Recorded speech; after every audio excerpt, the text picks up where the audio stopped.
Hey guys, welcome back to the Results Junkies podcast. As Paul just asked me offline, we have absolutely no idea where my body clock is, but we are back in the driver's seats after a dead week. We apologize for not being able to produce a show, but the fact that I was in a very different time zone from Paul made it very difficult for our schedules to sync up. We're going to be talking a bit about cookies today, which, given how much I love cookies, should be an interesting conversation. I'm a chocolate chip peanut butter guy myself, Mr. Singh.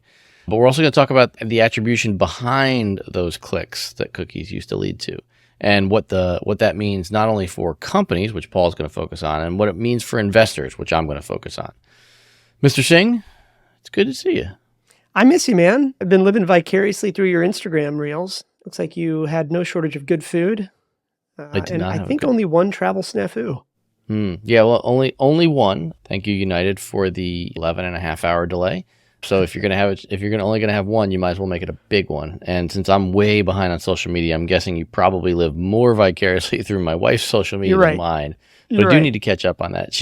I didn't want to make it weird. Yeah, I was checking out your wife's Instagram, but here we are. Famous phrases from Paul. I didn't want to make it weird. My favorite line from you in the travel world is, when you're I don't think it's a secret that you've got, global services and all that. And I'm like, wow, man, how do I get that? And you just sort of chuckled and you said, look, all it means is they call you sir when they're screwing you. And and I chuckle every time I hear about or think about that. They did that a lot on Sunday. Yeah. Short version was we were at the Grand Hyatt SFO on our way back from Hawaii.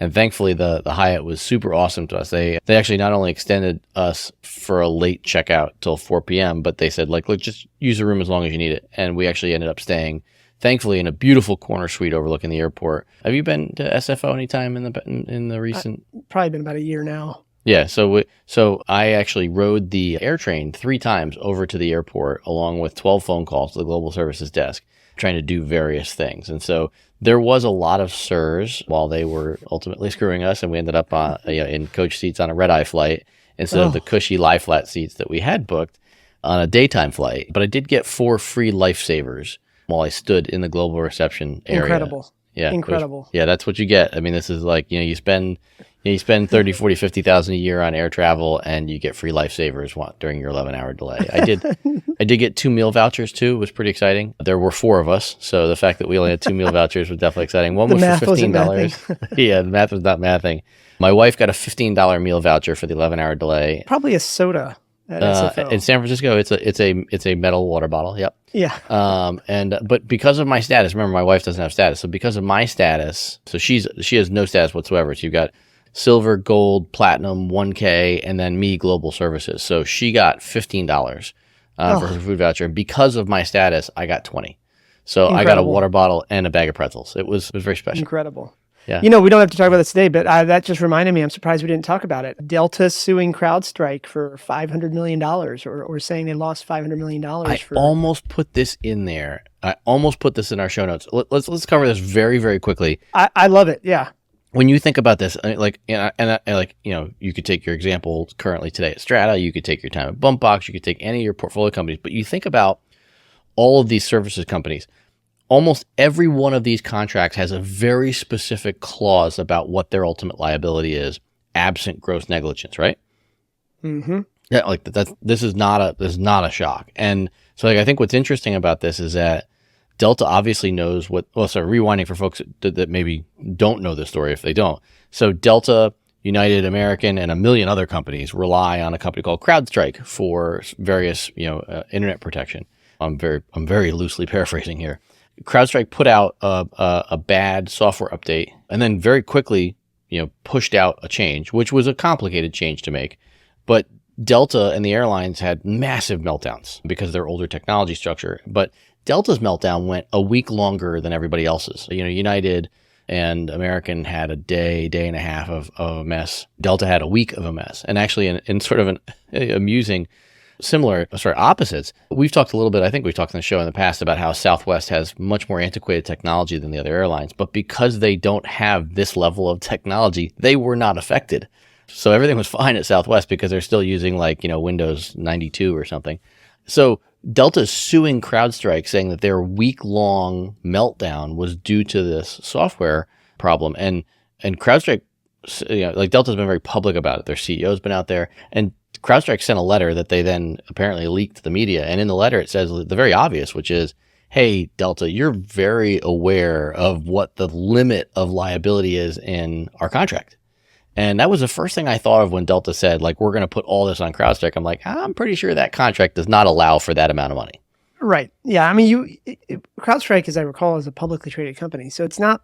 It is. I would find it very hard to believe that there's a loophole or a gap somewhere in their terms of service, which, if that's true, it just kind of makes you wonder, like, how much of this is just theater? Yeah, I think a good amount of it is theater, but I also think this gets down to contractual language. And you and I haven't talked a lot about this on the show, because a lot of what founders do is based on using products from others, and they may even not have influence over contract language. But their own contractual language is very important. And in this instance, at a very high level, it seems, and also very early on, it seems like Delta is relying on the legal term gross negligence here, in that, typically speaking, in a contract, gross negligence is the standard for which you can sort of, quote unquote, break a contract and hold someone more liable for something. But gross negligence is really hard to prove. Right. Really, really hard to prove. Like, it's got to be the sort of thing where it's like, here's Paul, and he's sneaking behind the computer, and you have a picture of him holding the cable with a pair of scissors, cutting the cable. Like, it's got to be. I mean, there's going to be a lot of discovery. Mm-hmm. This thing's going to take a year or two. And the cynical side of me is just kind of like, how much of this is probably the Delta, C-suite trying to cover their butt and show the board that they're doing something about it, Well, yeah, exactly right. But I think that, like, for me, and this is a little bit of a laugher for me. I think that, like, we talked about the fact that the Delta's meltdown was a lot worse than everybody else's. You and I have talked about the fact that the airlines have abysmal technology, like just like how old the stack is. And I just want to read this, see if I can find the section here. The CrowdStrike CEO writes this letter to Delta, and it says, should Delta pursue this path of litigation, Delta will have to explain to the public, its shareholders, and ultimately a jury why CrowdStrike took responsibility for its actions swiftly, transparently, and constructively, while Delta did not.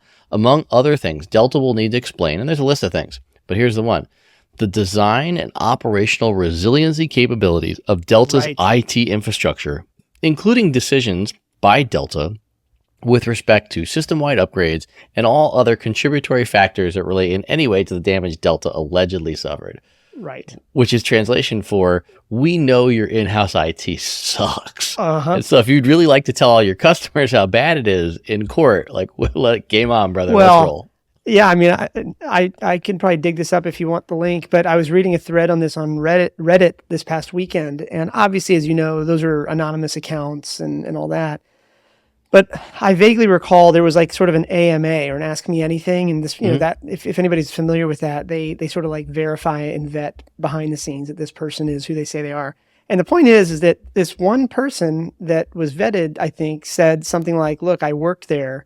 And after, I think, the integration of Northwest Airlines or something like that, the business process continuity stuff all got, budgets taken away. Yeah. And so it sort of speaks to what you just said there, is like, they're going to have to explain why they weren't. I mean, look, quote unquote, we're a little company. Strata's, we're not doing 500 million a year yet or anything like that. But even we have systems in place that, when patches are released by a vendor, I believe we have a test environment where those patches are then deployed at 8 a.m.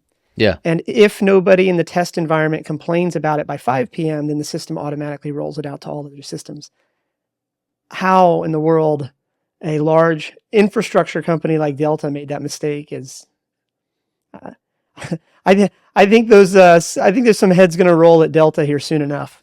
And repeatedly make these mistakes, because it's not the first massive problem that we've had, and this one just happens to be related to a public company, and it was very public how millions of businesses worldwide were affected by this problem. Like, this one happens to be very public, but most of the time the thing that breaks is not very public. It's just like the airlines have this meltdown, and later on they're like, well, this one arcane piece of software kicked the cable out of the side of the wall and we didn't realize it, and it caused this massive meltdown. In this case, and you talk about being able to isolate stuff. In this case, it's already been reported, and I think even by Delta, that the thing that they couldn't get to restart in a timely manner was a little known system outside of the airline, but an incredibly important system. It was the scheduling software for their employees, which, on the long list of things that you'd want to work well, the scheduling system for all of the people that staff all of the planes worldwide is probably pretty high up there for things that you want to be reliable. Well, obviously, I can't say some stuff that we've been talking about behind the scenes, but at some point in the next couple of weeks, we should talk about sort of maybe a little bit more of an insider look at, for example, the amount of diligence that happens during exits and acquisitions. Because the thing is like all this stuff we're talking about, business continuity, IT infrastructure and all that, it's not glorified in the startup world. In the startup world, we're like, grow fast, we celebrate fundraising and all that. But, I think your experience is probably similar to mine, that once you're on the other side of that curve and you're talking to somebody that's either going to buy or invest in a later stage round at a much larger dollar figure, I would say most of the conversation is around the ways your business can get killed. And so maybe we should talk about that redundancy on an episode in the next couple of weeks. I would argue that, and then let's move on to cookies because I'm hungry. I would argue that the redundancy that Strata has for their most important systems is likely better than what Delta has for their most important systems. If Delta's scheduling software can go down for multiple days, I can't imagine that your most important systems don't have fail-safes that would measure the downtime in hours or minutes, not days. I'm supposed to drink my own Kool-Aid, but I would agree with you. Yes. All right. Well, get your Kool-Aid and let's eat some cookies with it. So we'll put some links in the show notes here, starting off with the article that I sent and then the one that you sent to me. Going back to what's probably been 2 or 3 years now, when Apple made the decision to move to the Ask App Not to Track model, giving users more control over privacy. This was turning a negative into a positive question, where instead of having a typical question that app makers install, which is like, do you want us to have really good access to all of your personal data? Yes. And that's a big button in bold letters and then really tiny underneath it. Like, no. Apple made the decision to say, we're going to make our first choice here, Ask App Not to Track. And anybody who has an iPhone is familiar with this phrase. Anybody who has a company that relies on iPhones for apps and messaging and marketing knows this phrase, because people are choosing that option much more frequently than let the owners of this app track me. So that led to Google saying probably 3 or 4 months later that they were going to do away with cookies, which are, have been the way that we've tracked folks for well over a decade at this point. Google is now saying that they're not going to ban cookies and that instead they're going to make it easier for users to shut off cookies. Now, it's still very complicated, and this article will show that it's definitely not something that they're going to serve front and center. It's something that you're still going to have to dig around in menus for. But this is one of those things that, we thought it was going away, and in a lot of ways, and this goes to the article that you sent, in a lot of ways, even though there's been all this talk about cookies going away, and then now they're coming back, it feels like many of the advertising strategies that worked 5, 6, 7 years ago no longer work for other unrelated reasons. But I think it'd be fair to say, Paul, that the way that companies are figuring out where their business is coming from on the internet has changed drastically, even since this Ask App Not to Track movement, and even without Google getting rid of cookies. Completely agree. And, not to jump ahead here, but the other article I sent to you is about this idea that marketing today in 2024 in terms of attribution, it's all dead. And so you kind of have to go back 80 years and really start to recalibrate the way we think about it. The example I would use is and I'll just use your business, Five Guys. Obviously that business for a long time has no way to know why I walked into the store to buy a burger. Did I come in because you told me about something new? Or is it because I was super hungry and I saw you on the side of the road? I don't know. But your marketing team at corporate embraces that idea that there is very little attribution, for better or for worse. And that's how they've operated. And the business does very well that way. Contrast that to what you and I have dealt with for the last 10 years. So much was attributable. I could say, well, how much did you spend on pay-per-click? How much did you spend on Instagram and influencers and stuff like that? And, in hindsight, everything's always clear, right? And so when I think back, and I tie back the last 10 years or so, it's kind of obvious in hindsight how it started to get muddy. I remember at one point, Google's default setting so for anybody that doesn't know, most people use Google Analytics for tracking. I mean, obviously there's other platforms, but most people still use Google Analytics for the last 10 years. And I remember for a long time, the default setting on the attribution reports was what they call last click. So what was the last channel that somebody clicked right before they did whatever you wanted them to do? And somewhere in hindsight, magically, the default setting of that, I think, changed to, I don't know what they call it, but it's the click funnel or the click path. And what they started to show by default at some point was, here's all the clicks and the channels that they attributed or, came through before the purchase. So they sort of subtly changed the way they were reporting stuff. But yeah, don't let me ramble here. I think to your point earlier in the setup of the show is there's some pretty interesting implications here for, early stage investors and early stage founders. I think we should probably talk about real quick before we run out of time today, but it is wild that Google's sort of stepping back on this and saying, oops, we'll see. We'll see where that goes. Now, let me pause there. Where do you want to go with this? Because this article for me, I've been reading over and over for the last week, thinking about it now. So yeah. So talk a little bit about this from the standpoint of an operator / founder.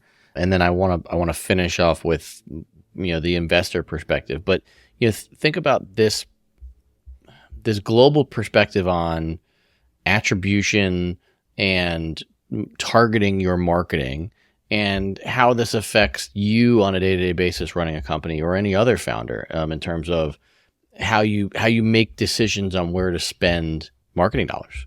Yeah. So, okay, let me start first by saying that nothing I'm talking about suggests that we should spend less on marketing. In fact, there's no scenario where, Coca-Cola even and Five Guys are not going to instantly say, oh, we can't attribute stuff, we're going to zero. I think from an operator standpoint, this is affecting the way we measure things. And I'll talk more about that here in a minute. In fact, the day we're recording this, I actually have a call an hour from now to go over a version 2 draft of our new marketing dashboards and how we're going to track this. But the gist of it is, just to kind of fast forward here a little bit, between cookie changes, the privacy laws, more people adopting ad blockers, multi-device journeys, like you and I are sitting here on our laptop, but we'll probably buy something from our phone maybe later. Right. The point is you have all these things that sort of have changed the foundation. Even our buying behavior has changed, right? Like I text you. I remember you told me, hey, at one point when you search for flights, you search for 2 one-ways. Right. Something I didn't know, but it changed the way I buy things. And I'm sure, the airlines have noticed that for a while and they're probably going to adapt if they haven't. But here's the point. As we think about that, ultimately it's about kind of going back to the old school way of thinking. And so let's just kind of, I'm trying to not ramble here too much, but let's just kind of magically time travel back to before you and I were born in the 50s and 60s. They didn't have Facebook ad platforms. All they had was direct response. So you either sent letters out to people's homes home addresses. Coupons. You bought newspaper ads. You bought TV ads. And really, what were they tracking? Obviously, the bottom of the funnel was sales. Mm-hmm. But I think to some extent, there was probably some sort of brand measurement. They were probably tracking some sort of brand measurement. And in the olden days, when you couldn't kind of figure out, hey, why did... obviously, if you sold, I'm just going to use Coke as an example. If you saw a 10% lift in Coca-Cola sales in the Buffalo, New York market, that would be a trailing indicator. And you'd probably go back and look what changed there? Oh, we increased TV spend and then you would kind of do more of that. I think that's kind of what we're going to get back to is that the underlying channels, here's what I said to my team. And again, we're having this conversation later today. From a marketing standpoint, I still want to track the channels because obviously if you have a channel that's not working, let's stop the bleed. So when I say channel, I mean pay-per-click, organic search, affiliates, PR, all that stuff. But really what we should be measuring is brand lift. Ultimately, for an earlier stage company like us, with 7 figures of gross revenue right now, I suspect that the biggest fundamental barrier we have to face as we go to maybe 8 figures and 9 figures of revenue is awareness. If people don't know that we exist, we're not in the selection set. And so ultimately this marketing dashboard that we're sort of moving towards, I think, is really more like, okay, the bottom of the funnel we know, for example, is a demo conversion and subsequently a purchase from us. Top of funnel is all the different channels we have.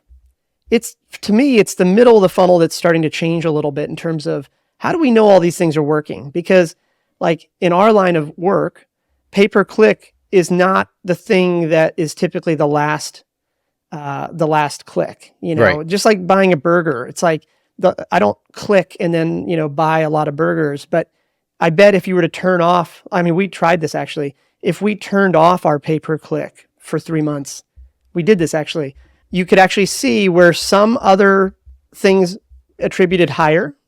Some other things didn't change. But anyway, we should talk more about this whenever you want. But for me, I think the summary of how I think about this from an operator standpoint is you still have to track the channels, but you need to really measure brand lift. Do people know you? Do people Google Strata? Do they Google Bump? And that really is kind of getting back to that old school thinking of like, how do you drive word of mouth? How do you get people to know you exist? And that sort of thing. So let me pause there because I think you have some interesting points on the early stage investor side. This certainly makes things a little bit trickier for all of us too. I think it really does muddy the waters for this dance between founders and investors.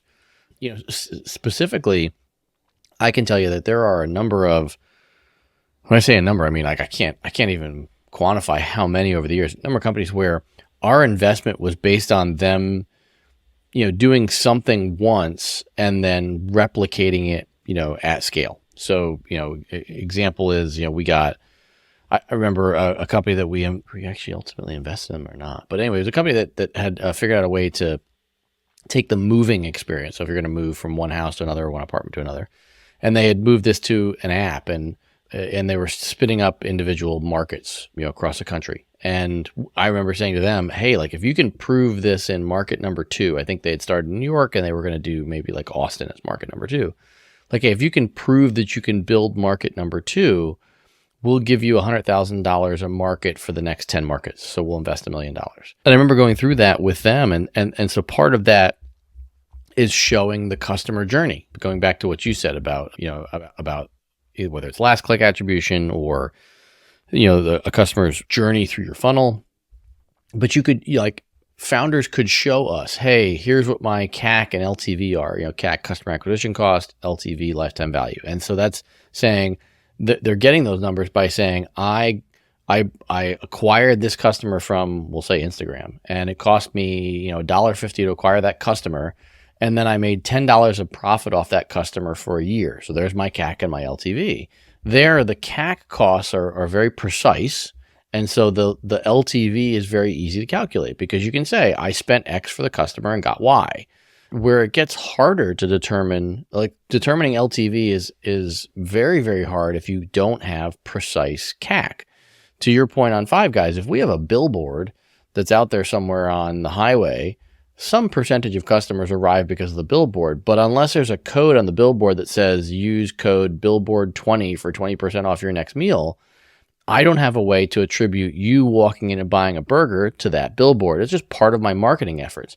So the best I can do at that point is sort of come up with an average CAC and say, well, we do billboards, we do radio, we do mail coupons, we do all these other things.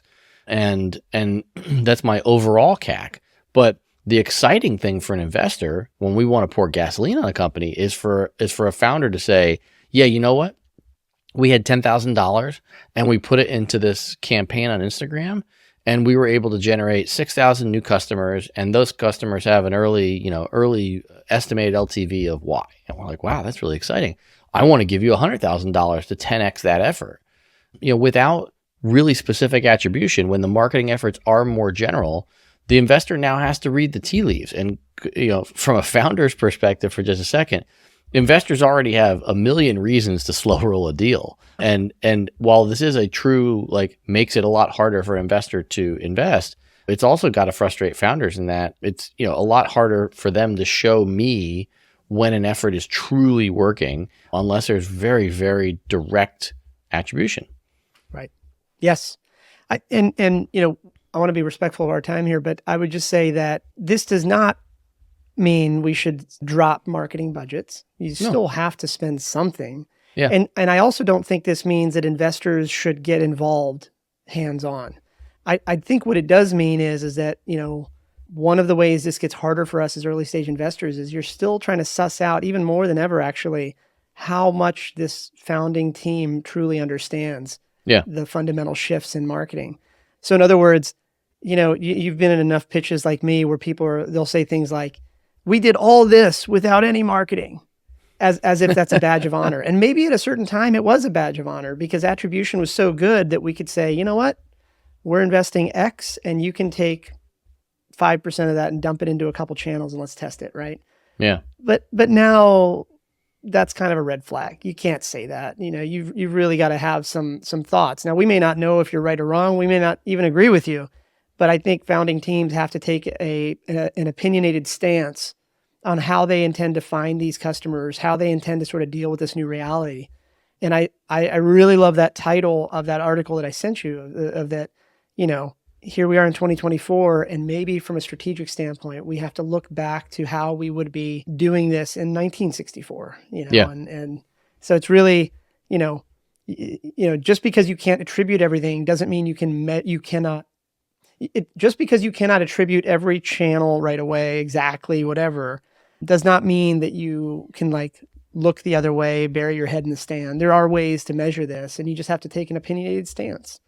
So the example I'll use, by the way, just as a note here is I used Five Guys obviously a couple times. I might have even hinted at Strata, but I'll use running shoes as an example. I've been running for 30 years now, long distance, short distance, or whatever. And the thing is for me, I just stick to the Nike brand. Every 90 days or so, I buy another pair of Nike running shoes. And, what's interesting, just as I put on my marketing hat, is that at a certain point, all the shoes are actually technically the same, between Adidas, the patent attorneys are going to hate me saying this, but from a dumb customer standpoint, really the difference between the Nike Pegasus 41 and the Adidas equivalent and the Hoka equivalent, I'm not sophisticated enough to know the difference. Maybe Kipchoge, who runs a 2-hour marathon, can tell the difference, but I certainly can't.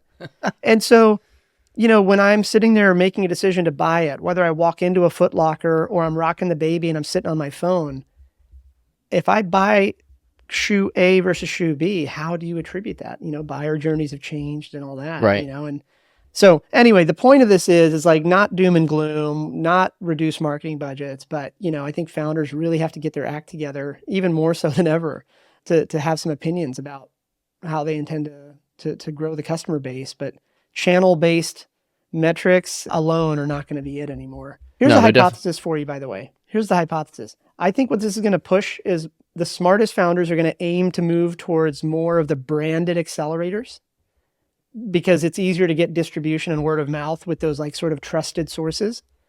Or they might start going more towards the corporate side, and they're going to come to corporate investors or specialized angel investors. I'll use you as an example.